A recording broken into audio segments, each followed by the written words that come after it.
الحمد لله نحمده ونستعينه ونستغفره ونعوذ بالله من شرور أنفسنا ومن سيئات أعمالنا من يهد الله فلا مضل له ومن يضلل فلا هادي له ونشهد أن لا إله إلا الله وحده لا شريك له ونشهد أن سيدنا وحبيبنا ومولانا محمدا عبده ورسوله الذي أرسله بالحق بشيرا ونذيرا وداعيا إلى الله بإذنه وسراجا منيرا فقد قال الله تعالى في كلامه المجيد وفرقانه الحميد أعوذ بالله من الشيطان الرجيم بسم الله الرحمن الرحيم إن الله وملائكته يصلون على النبي يا أيها الذين آمنوا صلوا عليه وسلموا تسليما اللهم صل على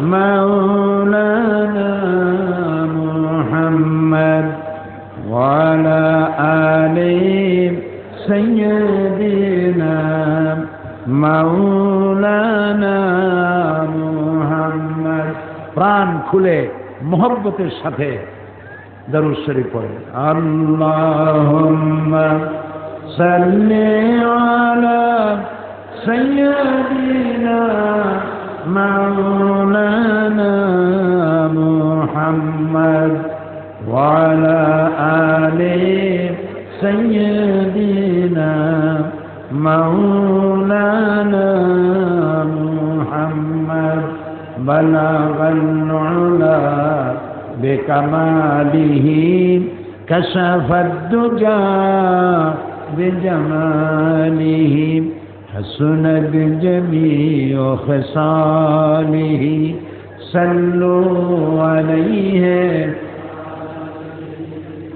درفشانی نے تیری قطروں کو دریا کر دیا دل کو روشن کر دیا آنکھوں کو بینا کر دیا بلغ العلا بکمالہ کشف الدجى بجمالہ حسنت جميع خصاله صلوا عليه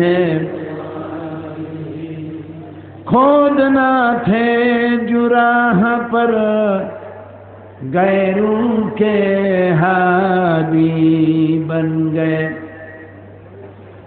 کھودنا تھے جو راہ پر غیروں کے ہادی بن گئے کیا نظر تھی جس نے مردوں کو مسیحا کر دیا بلغ العلا بکمالہ کشف الدجى بجمالہ حسنت جميع خصاله صلوا عليه اللهم آمين ربنا ظلمنا أنفسنا وإن لم تغفر لنا وترحمنا لنكونن من الخاسرين আয় আল্লাহ তাআলা বগুড়া দারুস সুফা ট্রাস্ট কর্তৃক আয়োজিত তিন দিন ব্যাপী তাফসীরুল কোরআন মাহফিলের সমাপনী দিবসে আজ এই লাখো জনতা একত্রিত হয়ে কয়েকবার দুরূদ সালাম পড়েছি। মেহেরবানি করে দুরূদ সালাম টুকুন সোনার মদিনায় পৌঁছায়া দাও। রব্বুল আলামিন এ মাহফিলের আয়োজন যারা করেছেন আর শোনার জন্য যারা এসেছেন, কিয়ামতের দিন এ মাহফিল আমাদের সকলের জন্য জাহান্নাম থেকে বাঁচার ওসিলা বানিয়ে দিও। या रब करम तू अगर करे वो बात दे जुबां को जो दिल पर असर करे।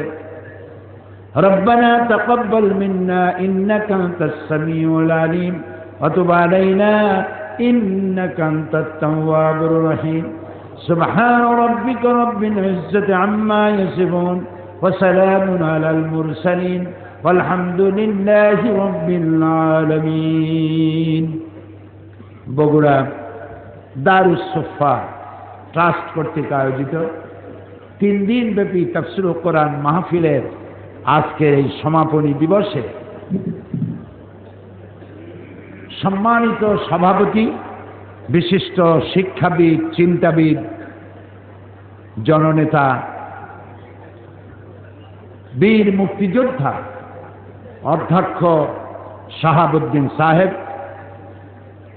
হাজারাত উলামায়ে কেরাম, প্রিয় বগুড়াবাসী এবং পার্শ্ববর্তী জেলা থেকে আগত সম্মানিত ভাইয়েরা, পর্দার আড়ালের মা এবং বোনেরা, সুপ্রিয় সাংবাদিক বৃন্দ, আসসালামু আলাইকুম ওয়া রাহমাতুল্লাহি ওয়া বারাকাতুহু।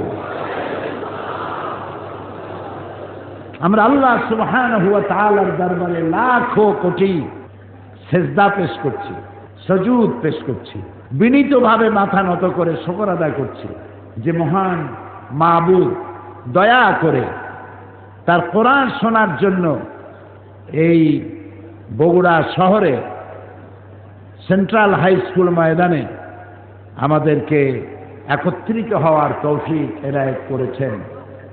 আমরা বলছি আলহামদুলিল্লাহ। সকলে পড়েছেন? আবারও পড়েন আলহামদুলিল্লাহ। রব্বানা লাকাল হামদ হামদান কাসীরান তাইয়্যিবান মুবারাকান ফীহি ইয়া রাব্বি। আকাশের দিকে তাকায় বলেন ইয়া রাব্বি লাকাল হামদু কামা ইয়ানবাগি লিজালালি ওয়াজহিকা ওয়া আযীমি সুলতানিকা। আমরা বিশাল আকাশের মালিক, বিস্তীর্ণ এই জমিনের মালিক, কুল কায়নাতের মালিক আল্লাহ সুবহানাহু ওয়া তাআলার দরবারে শুকরিয়া আদায় করে নিলাম। আলহামদুলিল্লাহ।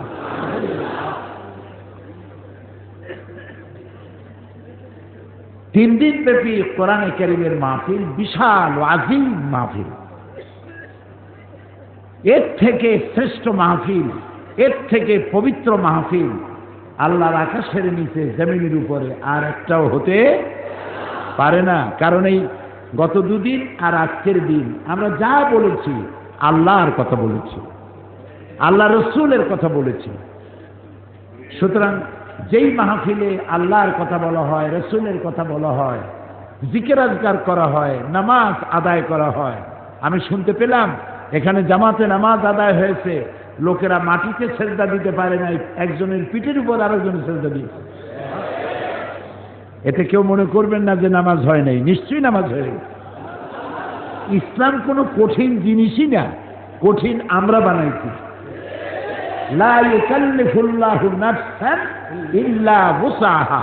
আল্লাহ তাআলা বলছেন এমন কোন আইনই আমি বানাই নাই যে আইনটা মানতে গিয়ে মানুষের কষ্ট হবে, এমন আইন আমি বানাই নাই। ওয়ামাল্লাহু বিযাল্লামিন লিল আবিদ। আমি আমার বান্দার উপর জুলুম করি না।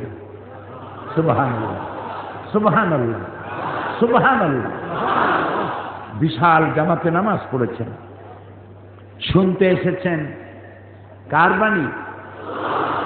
আল্লাহর মহান আল্লাহর মহাপবিত্র বাণী শোনার জন্য আসছেন। এই কোরআন এর মুজিজা শুনতে চান না দেখতে চান?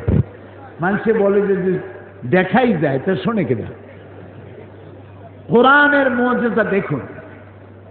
এরকম একটা সমাবেশ যদি কোনো রাজনৈতিক দল করে, কত লক্ষ টাকা ব্যয় করা লাগবে বলে, তারপরেও এই মানুষগুলিকে এইরকম বসায় রাখা যাবে না।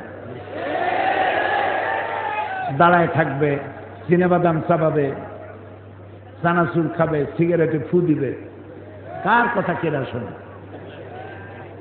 তারপরে যদি আবার বাস ভাড়া না দেওয়া হয়, দুপুরের খাবারের প্যাকেট না দেওয়া হয়, তাহলে যা বক্তৃতা শুনছে পিঠির উপরে আদায় করে।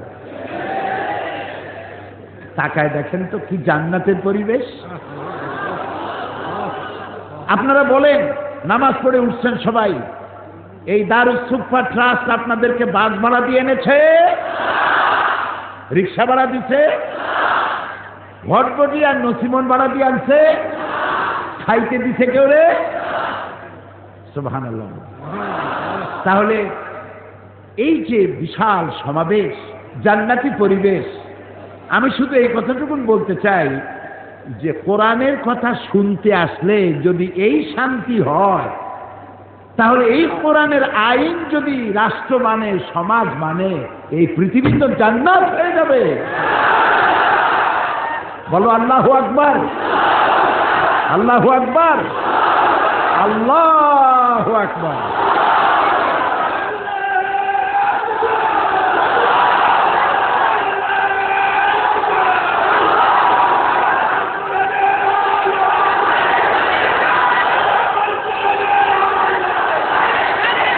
बस बस बस बस बस। আলহামদুলিল্লাহ, কোরআনের মুজিজা শুনাইলাম না, দেখাই দিলাম। আলহামদুলিল্লাহ, পৃথিবীর কোন শক্তি নাই এমন যে এই রকমের মানুষ বিনা পয়সায় এত মানুষ খামোখা আসে। খাওয়াবেনও না, যাতায়াতের পয়সাও দেবেন না, আর ঘন্টার পর ঘন্টা চুপ করে বসে থাকবে। আল্লাহর কসম, কার নামে কসম করলাম?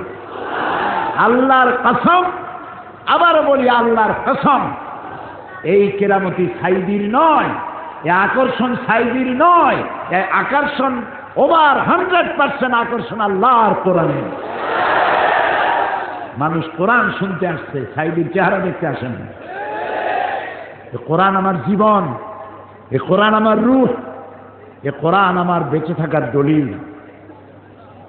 এই কোরআন আমাকে আমার কষ্ট দূর করবে, এ কোরআন আমাকে শান্তি দিবে, এ কোরআন আমাকে দুনিয়ায় আরাম দেবে, এ কোরআন আমাকে জাহান্নাম থেকে বাঁচায় দিবে। জান্নাতেও আল্লাহ তাআলা দরজা মাকাম বুলন্দ করে দেবেন। আল্লাহ তাআলা বলবেন জান্নাতীদেরকে, তেলাওয়াত করো আর উঠতে থাকো। জান্নাতে উপরের দিকে উঠতে, তেলাওয়াত করো আর উঠতে থাকো। উঠতে উঠতে যে জায়গায় তোমার তেলাওয়াত শেষ, ওই জায়গাটা তোমার। এখন হাফেজের জায়গা কোথায় হবে চিন্তা করো। সুবহানাল্লাহ। আমরা তো কুল্লু আল্লাহ, আলহামদুলিল্লাহ, আলম তারা, লাইলাফে কুরাইশি, বাস শেষ। হাফেজের কিসমত কত! সুবহানাল্লাহ। ও 30 পারা পড়বে। রাসূলুল্লাহ বলেছেন, আল্লাহ তাআলা তাকে বলবেন উঠো আর তেলাওয়াত করতে থাকো, যেখানে তোমার তেলাওয়াত শেষ ওই জায়গাটা তোমার। তো নিজেরা তো হাফেজ হইতে আমরা পারি নাই, অন্তত ছেলেদেরকে বানাই, নাতিদেরকে বানাই, হাফেজে কোরআন বানাই, কি হবে? আল্লাহর নবী বলেন, মান ক্বারাআল কুরআনা ফাস্তাজহারাহু ফাহাল্লা হালালাহু ওয়া হাররামা হারামাহু আদখালাহুল্লাহুল জান্নাহ। আল্লাহর নবী বলেন, যে ব্যক্তি কোরআন পড়ল, কোরআনের হালাল জিনিসকে গ্রহণ করল, কোরআনের হারাম জিনিসকে বর্জন করল, আর কোরআনের প্রচারে নেমে গেল, ছড়িয়ে পড়ল, কিয়ামতের দিন আল্লাহ রাব্বুল আলামিন ওই ব্যক্তিকে জান্নাত দিয়ে দিবে। রাসূল বলেন, শুধু জান্নাত দিবেন না, আল্লাহ তারে বোনাস দিবেন।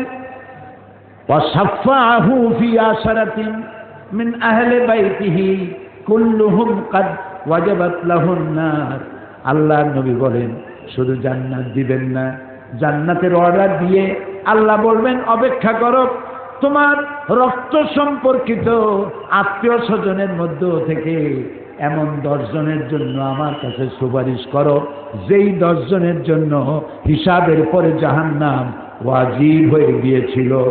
তোমার সুপারিশের কারণে ওই 10 জনকেও তোমার সাথে জান্নাত দিয়ে দেব। এ হচ্ছে সেই কোরআন। সুবহানাল্লাহ।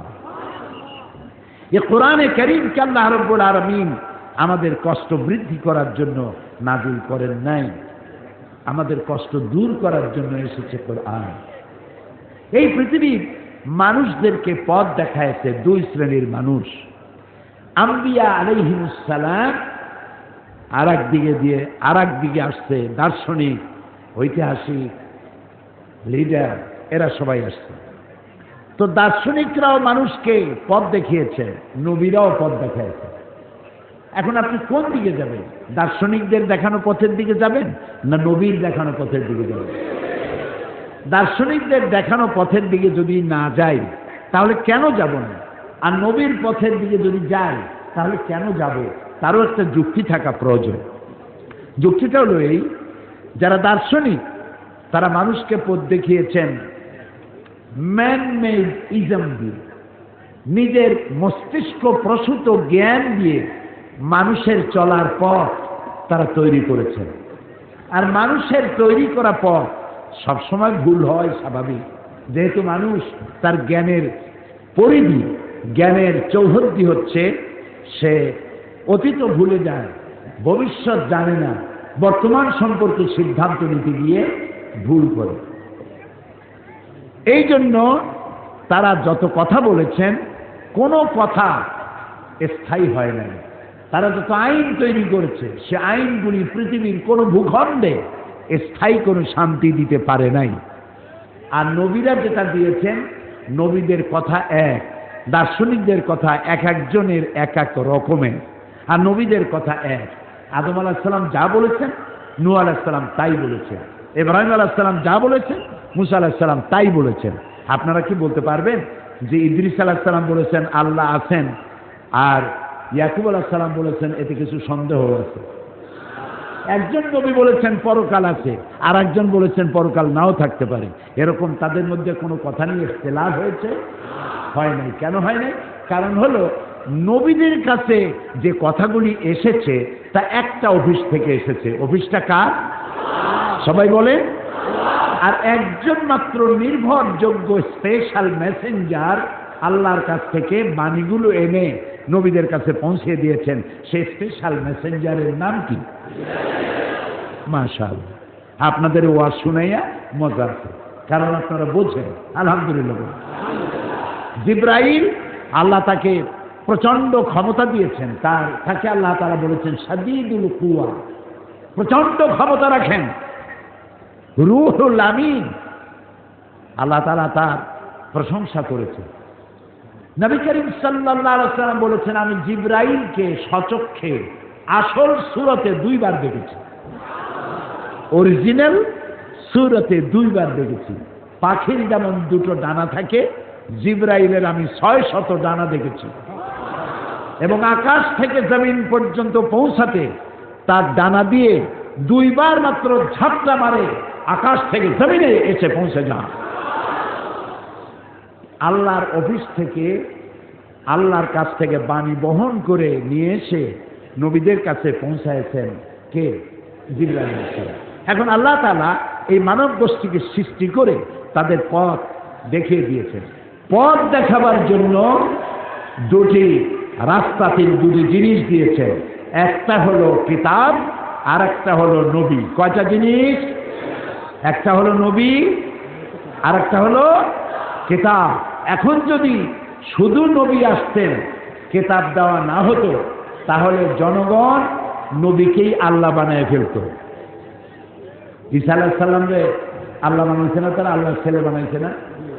وقالت নাসারাল মাসীহ ইবনুল্লাহ। খ্রিস্টানেরা বলে মসিহ হচ্ছে আল্লাহর পুত্র, বলে নাউযুবিল্লাহ। ইহুদিরা কম যায় নাই, তারা কি বলেছে? ওয়াকালাতিল ইয়াহুদু উযাইরুন ইবনুল্লাহ। ইহুদিরা বলেছে উযাইর হচ্ছে আল্লাহর পুত্র, বলেন নাউযুবিল্লাহ। এখন দুই দলে ঝগড়া লেগে গেল, ওরা বলে আমাদেরটা ঠিক, এরা কয় আমাদেরটা ঠিক। শেষ পর্যন্ত তারা একটা মীমাংসা করলো যে আমাদের সবার কথা ঠিক, উযাইরও আল্লাহর পুত্র, ঈসাও আল্লাহর পুত্র, আর আমরা হলাম আল্লাহর নাতি। নাহনু আবনাউল্লাহ, আমরাও আল্লাহর নাতিপুতি, এবং আল্লাহ আমাদেরকে অত্যন্ত ভালোবাসেন। আমরা যত মদ খাই আর যত পাপ করি না কেন, কিয়ামতের দিন আল্লাহ আমাদেরকে জাহান্নামে দিবেন না। যদি কোনো বেশি গুনার কারণে জাহান্নামে তিনি যদি দেনও, লান তামাসসানান নার ইল্লা আইয়ামান মাদুদা, যদি আল্লাহ আমাদেরকে জাহান্নামে ফেলেনও তো কোন রকম করে এইভাবে একটু জাহান্নামে থুইয়া একটা স্যাক দিয়ে উঠাই নিয়ে আসবে, বেশি সময় আমাকে দোজখে ফালায় রাখবে না। তাহলে আল্লাহ তাআলা আমাদের প্রতি ইহসান করেছেন, একদিকে দিয়েছেন নবী, আর একদিকে দিয়েছেন কিতাব। আমি বলেছি যদি কিতাব না দিয়ে শুধু নবী দিতেন, মানুষেরা তাহলে নবীদেরকেই আল্লাহ বানায় ফেলত। আর যদি নবী না দিয়া শুধু কিতাব দিতেন, তাহলে মাঝিহারা নৌকার মতো সমুদ্রের উত্তাল তরঙ্গের মধ্যে ডুবে মরে যেত সব। এই জন্য আল্লাহ নবীও দিয়েছেন, কিতাবও দিয়েছেন, যেন কিতাব অনুযায়ী জাতিকে তারা পরিচালিত করতে পারে। আমরা যদি সঠিক রাস্তার উপরে চলতে চাই, তাহলে আমাদেরকে এদিক ওদিক গেলে চলবে না, কোরআন অনুযায়ী জীবন চালাইতে হবে। তাহলেই আমরা মঞ্জিলে মকসুদে পৌঁছতে পারবো ইনশাআল্লাহ। আলোচনা করতেছিলাম কোন সূরা মনে আছে তো? আসুন, শয়তানের ওয়াসওয়াসা থেকে পানাহ তো চেয়ে নিই। বিসমিল্লাহ পড়া বাধ্যতামূলক নয়, কিন্তু আউযুবিল্লাহ পড়া বাধ্যতামূলক, কারণ শয়তান আপনারে কোরআন বুঝতে দিতে চায় না। পড়েন আমার সাথে, আউযু বিল্লাহি মিনাশ শাইতানির রাজীম, বিসমিল্লাহির রাহমানির রাহিম। বিতাড়িত মরদুদ শয়তানের ওয়াসওয়াসা থেকে পানাহ চাই, পরম করুণাময় আল্লাহর নামে শুরু করছি।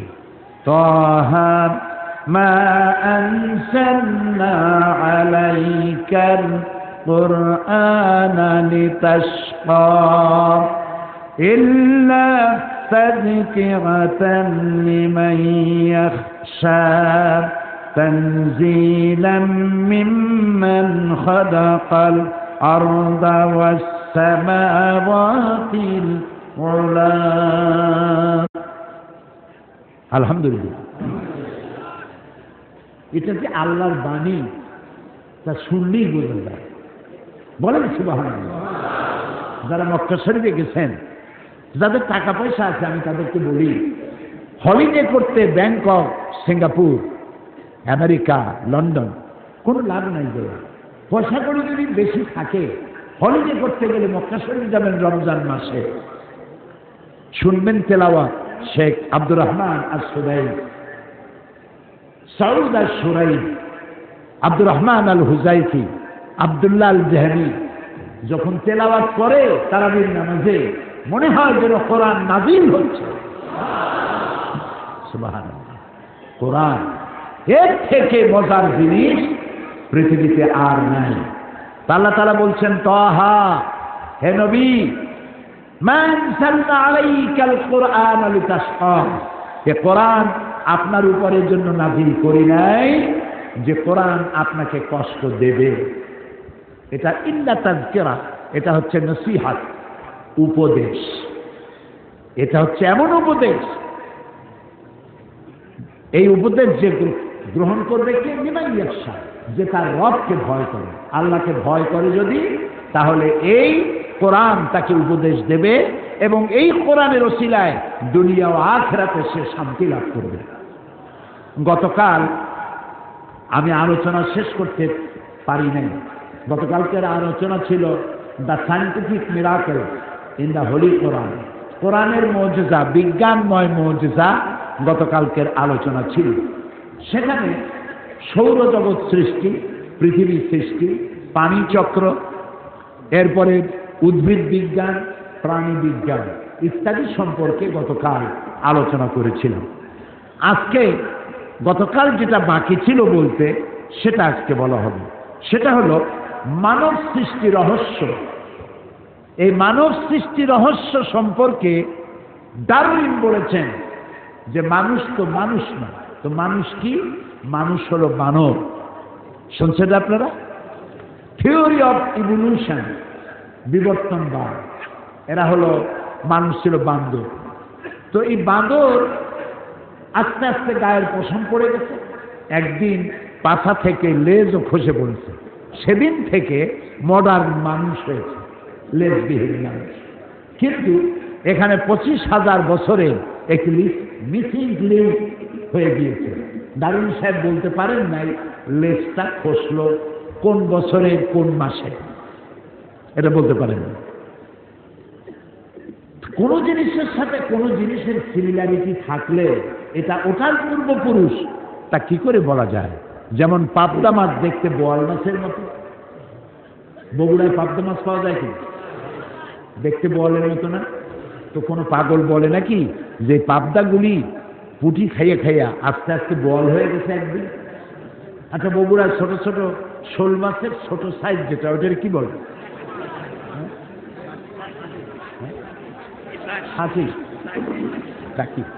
টাকি মাছ। এই যে টাকি মাছ দেখে কেউ বলে যে টাকিগুলো ভিটামিন, প্রোটিন, ক্যালসিয়াম এইসব খাইয়ে খাইয়া শৌলে পরিণত হয়ে গেছে, কেউ বলে? বলে। কোন পাগল কেমনে কইল যে বান্দর দেখতে মানুষের মতো, চোখ আছে, মুখ আছে, বান্দরামি করে বেশি, এইটা হলো বান্দর, হলো মানুষের পূর্বপুরুষ। আচ্ছা, মেনে নিলাম 1 সেকেন্ডের জন্য মানুষের পূর্বপুরুষ ছিল বানর, 1 সেকেন্ডের জন্য মানলাম। তো বানরের প্রজাতি তো বিলুপ্ত হয়ে যায়নি পৃথিবী থেকে, আছে না বানর এখনো? তাও কথা বলি। আচ্ছা, তো এই বানরগুলি জঙ্গলে গিয়ে কেউ কি দেখেছেন হাত পাগুলা মানুষের মতো কেবল হয়ে উঠছে, বুক পর্যন্ত মানুষের মতো হয়ে গেছে, আরো কিছুদিন ভালো করে খাওয়াইলে তাড়াতাড়ি করে মানুষ হয়ে যাবে, এরকম হয়েছে? হয়নি, কিয়ামত পর্যন্ত হবে না। যারা বলে মানুষ এসেছে বান্দর থেকে, হতে পারে ওরাই, ওদের মাতামহ বানর, ওদের পিতামহ ওরাং ওটাং অথবা সিম্পাজি, আমাদের চান, আমাদেরটা, আমরা হচ্ছি মানুষ। আর আল্লাহ বান্দরের থেকে মানুষ বানাবে? আল্লাহ তাআলা তার কি ক্ষমতার অভাব আছে? বান্দরের থেকে তিনি মানুষ বানাবেন কেন? মানুষ তিনি তৈরি করেছেন। সর্বপ্রথম মানুষের নাম কি? আদম আলাইহিস সালাম। এবং তার থেকে তিনি তৈরি করলেন হযরতে হাওয়া আলাইহাস সালাম। সুতরাং দেখা গেল বিজ্ঞানীরা বলছেন থিওরি অফ ইভলিউশনের মাধ্যমে যে মানুষ হলো বাঁদরের জাত। এখন আমাকে জানতে হবে কোরআন কি বলে, কারণ আমি বিজ্ঞানের কোনো কথাই মানব না যদি কোরআনের সাথে তা কন্ট্রাডিক্টরি হয়, কোরআনের সাথে যদি সাংঘর্ষিক হয়। আমি বিজ্ঞান তখনই মানব যখন বিজ্ঞান কোরআনের সাথে তার সম্পৃক্ততা থাকবে। আর একটা কথা বলে নেই যে বড় বড় জেনারেল সায়েন্টিস্ট এবং মেডিকেল সায়েন্টিস্ট যারা, তারা কোনো দিন নাস্তিক হয় না। যারা পৃথিবী নিয়ে গবেষণা করে, মহাকাশ নিয়ে গবেষণা করে, চিকিৎসা বিজ্ঞানীরা মানুষের দেহ নিয়ে গবেষণা করে, ওরা জিন্দিগিতে নাস্তিক হয় না। তারা বলে যার কিসমত ভালো সে বলে আল্লাহ আছেন, আর যার কিসমত মোটামুটি অত ভালো না সে বলে কিছু একটা আছে, তা না হলে এত সুন্দর ডিসিপ্লিন হয়েছে এ সব কিছু চলতে পারে না, এর পেছনে কোনো পাওয়ার, কোন স্পিরিট রয়েছে যে শক্তি তাকে পরিচালিত করে। এই নাস্তিক হয় কারা? নাস্তিক হয় সাহিত্যের টিচার, সাহিত্য গবেষণা করে, দর্শনের টিচার, দর্শন নিয়ে যারা লেখাপড়া বেশি করে। ইতিহাস পড়ে জানা যায় যে সাহিত্যিক আর দার্শনিক এদের মধ্য থেকেই নাস্তিক হয় বেশি। দর্শন বুঝতে বুঝতে শেষ পর্যন্ত বুদ্ধিজীবী হয়ে যায়। আর এত বড় বুদ্ধিজীবী হয় শেষে মাথায় চুলও থাকে না। প্রিয় ভাই সব, এবার আসেন মানুষকে আল্লাহ কি দিয়ে তৈরি করলেন, মানব সৃষ্টি রহস্য সম্পর্কে আল্লাহ তাআলা কি বলেন। আল্লাহ তাআলা কোরআনে কারিমে বলেন, ফালইয়ানজুরিল ইনসানু মিম্মা খুলিকা মিন মাইন দাফিকিন ইয়াখরুজু মিন বাইনিস সুলবি ওয়াত তারাইব। আল্লাহ তাআলা বলছেন, ফালইয়ানজুরিল ইনসান মিম্মা খুলিকা। মানুষ কি চিন্তা করে না যে তাকে কিভাবে বানানো হয়েছে, তোমাকে কেমনে সৃষ্টি করেছে? খুলিকা মিন মাইন দাফিক, সবেগে নির্গত পানি দিয়ে তোমাকে সৃষ্টি করা হয়েছে, যা ইয়াখরুজু মিন বাইনিস সুলবি ওয়াত তারাইব, যা পিতার পৃষ্ঠদেশ এবং মায়ের বক্ষপিঞ্জর থেকে তৈরি হয়। এবং এটা গিয়ে আল্লাহ তাআলা বলছেন পরবর্তীতে এটা গিয়ে মাতৃদেহের মধ্যে এটা পৌঁছে যায়। তারপরে কি হয়? আল্লাহ রাব্বুল আলামিন বলেন, ইয়াখলুকুকুম মিন বুতুনি উম্মাহাতিকুম খালকাম মিন বাদি খালকিন ফি যুলুমাতিন সালাস। আল্লাহ রাব্বুল আলামিন তোমার মায়ের পেটের ভিতরে তোমাকে সৃষ্টি করেছেন। ভ্রূণ তত্ত্ববিদরা বলেন যে স্পার্ম যেটা, শুক্রকীট যেটা, এটা মায়ের পেটের ভেতরে গিয়ে 3টি পর্দার আড়ালে থাকে। বিজ্ঞান বলতেছে যে মায়ের পেটের ভিতরে 3টা পর্দার আড়ালে থাকে। আজ থেকে 1450 বছর আগে কোরআন তার রাসূলের মাধ্যমে জানাচ্ছেন, ফি যুলুমাতিন সালাস, 3টি অন্ধকার পর্দার আড়ালে স্পার্মটা থাকে। সুবহানাল্লাহ। এরপরে দেখুন, সুম্মা খালাকনান নুতফাতা আলাকাতান ফাখালাকনাল আলাকাতা মুদগাতান ফাখালাকনাল মুদগাতা ইযামা। আল্লাহ রাব্বুল আলামিন বলেন, এরপরে সেই নুতফা, শুক্রকীট, স্পার্ম, সুম্মা খালাকনান নুতফাতা আলাকাতা, এটাকে আলাকা, মুআল্লাক শব্দ থেকে এসেছে আলাকা। মায়ের পেটের যে জরায়ু, বাচ্চাদানি, সেই বাচ্চাদানিতে এটা সেটে থাকে, ঝুলে থাকে, মুআল্লাক থাকে, আলাকা। সুবহানাল্লাহ। আর ভূতত্ত্ববিদরা এখন বলছে যে এটা লটকে থাকে, এটা ঝুলে থাকে। তারপরে ফাখালাকনাল আলাকাতা মুদগাতা, এরপরে এটা রক্তপিণ্ড এবং গোশতপিণ্ডে পরিণত হয়ে যায়। ফাখালাকনাল মুদগাতা ইযামা, এরপরে সেই মুদগা থেকে হাড্ডি তৈরি হয়। হাড্ডি দিয়ে কচি কচি হাড্ডি দিয়ে বডি একটা স্ট্রাকচার তৈরি করা হয়, বডি স্ট্রাকচার। এরপরে আল্লাহ বলছেন, ফাকাসাউনাল ইযামা লাহমা, এরপরে হাড্ডির উপরে গোশত দিয়ে, চামড়া দিয়ে একটা মানুষের আকৃতি আমি মায়ের পেটে তৈরি করে দেই। তারপরে যখন 6 মাস কি 4 মাস 5 মাস বয়স হয়ে গেল, তখন তার মধ্যে রূহ দিয়ে দিই, প্রাণের সঞ্চার হয়েছে। এখন তার খাবারের প্রয়োজন, সে খাবে কি? তার শ্বাস প্রশ্বাসের ব্যবস্থা করি, খাবে কি? সেজন্য তাকে যেখানে রাখা হয় ওই জায়গাটাকে আল্লাহ তাআলা বলেছেন ফি কারারিন মাকিন, সুরক্ষিত জায়গা। কোনো পলিউশন অথবা কোনো রোগের দ্বার এখানে প্রবেশ করার কোনো সুযোগ নাই। খাবে কি? সেজন্য আল্লাহ তাআলা বলছেন ওর নাভির সাথে আর ওর মায়ের নাভির সাথে একটা তার দিয়ে জোড়া লাগায় দিই, মায়ের মাসিক অসুখকে বন্ধ করে দিই, ওখান থেকে রক্ত এসে বাচ্চার শরীরকে ডেভেলপ করে, এটাকে আরো বেশি সুন্দর করে সুগঠিত করে। গ্রামে করে কি, পুত্রবধূ অথবা মেয়ে যখন গর্ভবতী হয় তখন শাশুড়িরা বলে এ কম খাও, বেশি খায়ও না, তাহলে ডেলিভারিতে কষ্ট হবে বেশি। তো মারাত্মক ভুল। এখন তো সে একা খায় না, তার খাবার দিয়ে তার বাচ্চাও খায়। এজন্য এই সময় তাকে বেশি ভিটামিনযুক্ত প্রোটিন সমৃদ্ধ খাদ্য তাকে দিতে হবে, তাহলে সন্তানের বডি ফরমেশন আরো সুন্দর করে সুগঠিত হবে। আল্লাহ তাআলা বলছেন পেটের ভিতরে আস্তে করে বড় হলেন, তৈরি করলাম কিভাবে? আল্লাহ তাআলা বলেন আল্লাযী খালাকাকা ফাসাওয়াকা ফাআদালাক ফি আইয়ি সূরাতিন মা শাআ রাক্কাবাক। আল্লাহ তাআলা বলেন আমি সৃষ্টি করলাম, সুন্দর করে আকৃতি দিলাম, ফি আইয়ি সূরাতিন মা শাআ রাক্কাবাক। রাক্কাবা ইউরাক্কিবু তারকিবা, জোড়া জোড়া তৈরি করলাম, অনেকগুলি জোড়া দিলাম। পায়ে জোড়া, হাঁটুতে জোড়া, কোমরে জোড়া, বাহুতে জোড়া, কনুতে জোড়া। আপনার হাতের আঙ্গুল থেকে শুরু করে বাহু পর্যন্ত কয়টা জোড়া বলতে পারেন?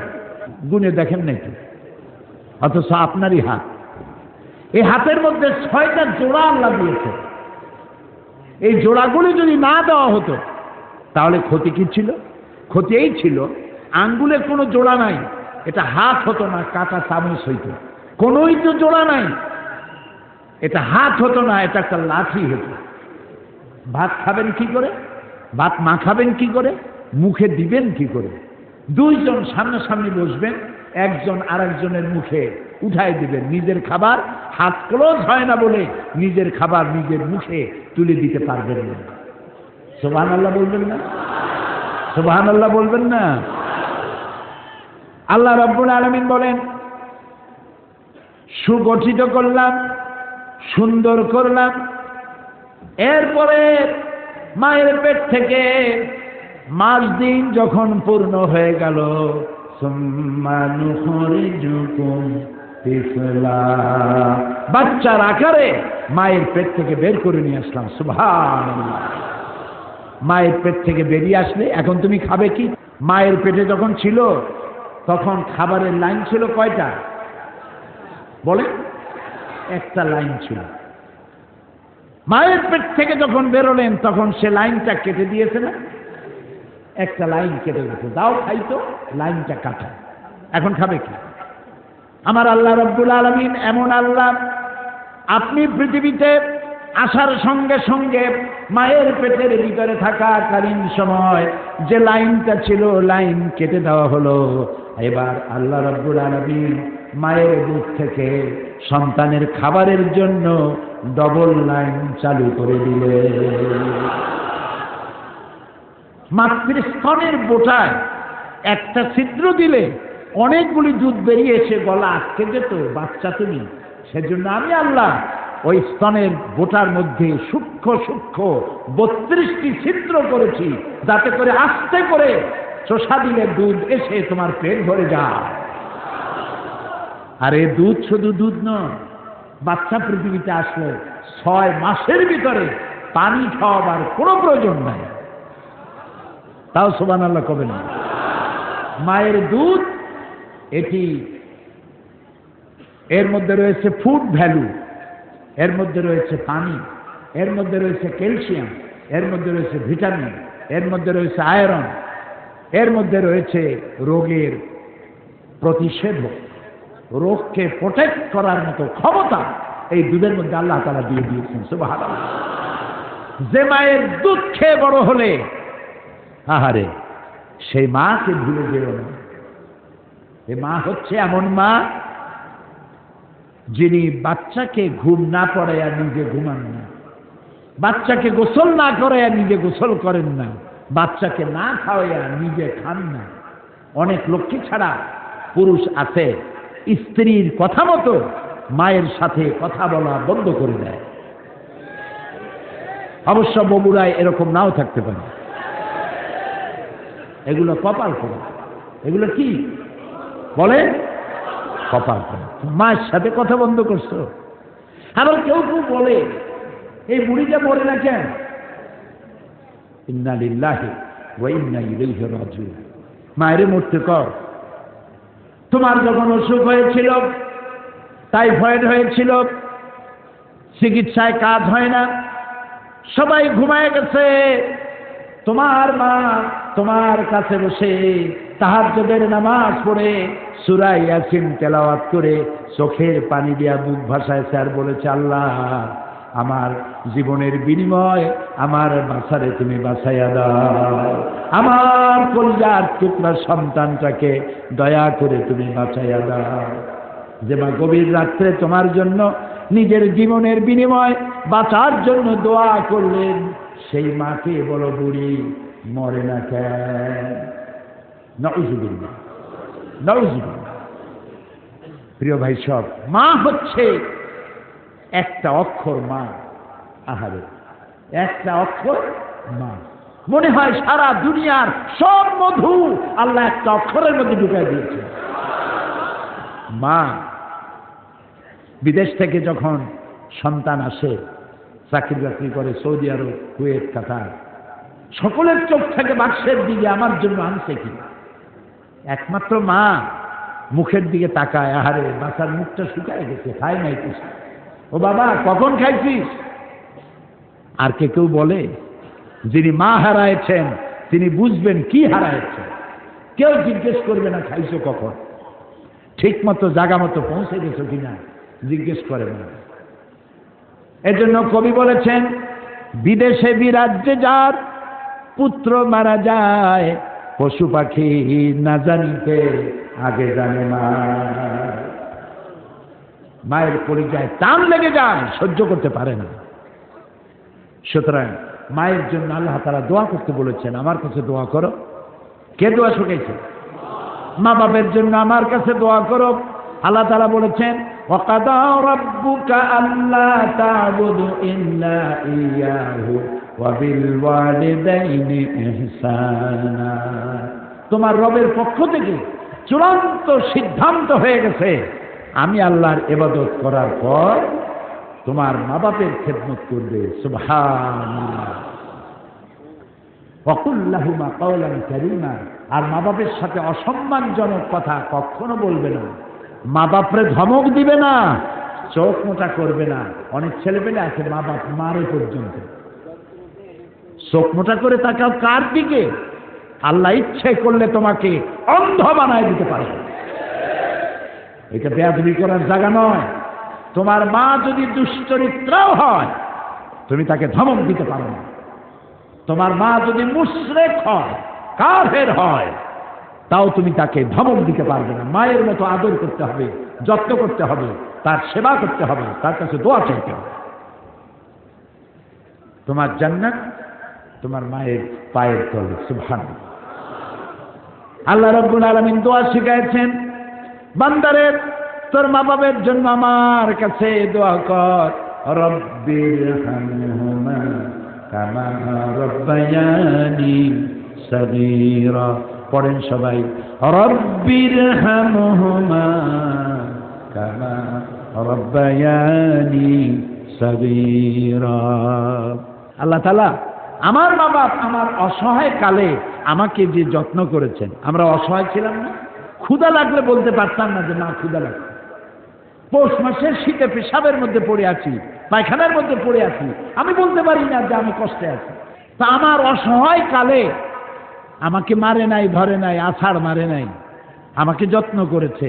আহারে, হায় আল্লাহ, আমার অসহায় সময় যে মা বাবা আমাকে যত্ন করলেন, আদর করলেন, আমার মা বাবা আজ বার্ধক্যে পৌঁছে গেছে অথবা মারা গেছে, তাদেরকে তোমার রহমতের কোলে লালন পালন করো।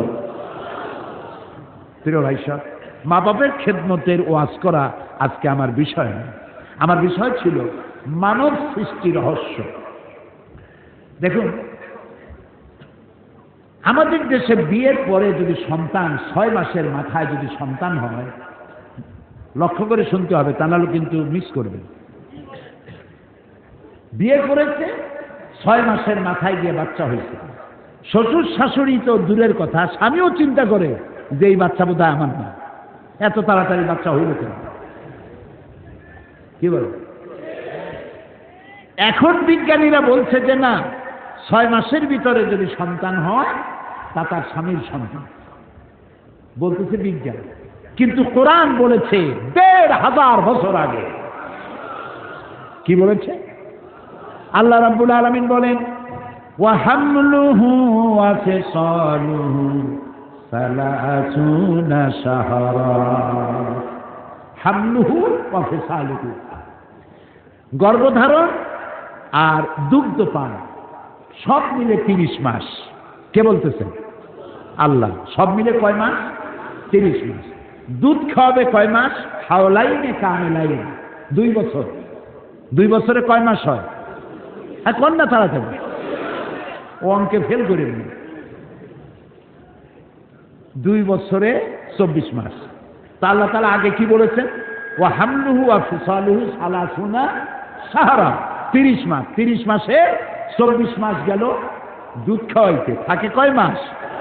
৬ মাস। এই ৬ মাস গর্ভ, সর্বনিম্ন গর্ভের বয়স হলো ৬ মাস। এটা বিজ্ঞান এখন বলতেছে, আর রাসূল যদি আল্লাহ বলেছেন ১৫০০ বছর। পাগলেরা কয় কি? বলে যে মুহাম্মদ সাল্লাল্লাহু আলাইহি ওয়াসাল্লাম তো মধ্যযুগে আসছে, তখন বিজ্ঞান ছিল না। সেই যুগের কথাগুলি এখন কি মানা যায়? এখন বিজ্ঞানের যুগ। আরে বাবা, তোমার বিজ্ঞান গেছে কদ্দূর? আমি মাঝে মধ্যে বলি, বিজ্ঞান গেছে কই? বিজ্ঞান গেছে কেবলমাত্র চাঁদে, মঙ্গল গ্রহে যাইতে পারে নাই। স্ফুটনিক পাঠাইছে, আর প্রথম একটা কি পাঠিয়েছিল, নাম কি মনে আছে? হ্যাঁ, পাথফাইন্ডার। হ্যাঁ, এগুলো মনে রাখবেন, কাজে লাগবে, আমাকে অন্তত সাহায্য করতে পারবেন। তো পাথফাইন্ডার গেছে প্রথম, তারপরে স্ফুটনিক পাঠাইছে। পৃথিবী থেকে ৪৯ কোটি মাইল দূরে হলো মঙ্গল গ্রহ, ৪৯ কোটি মাইল। সেইখানে গেছে পাথফাইন্ডার। ওটার ৬ চাকার একটা গাড়ি, ওজন কম, ভিতরে ক্যামেরা আছে। ওটা গিয়া নামলো, নামার পরে সেখানে বসে সে ছবি উঠাচ্ছে মঙ্গল গ্রহে, আর ছবিগুলিকে ট্রান্সমিট করছে ওয়াশিংটনে অথবা হিউস্টনে, নাসা। হিউস্টন ইউনিভার্সিটিতে আমি প্রোগ্রাম করেছি, এবং হিউস্টন ইউনিভার্সিটির কাছেই হল মহাশূন্য গবেষণাগার।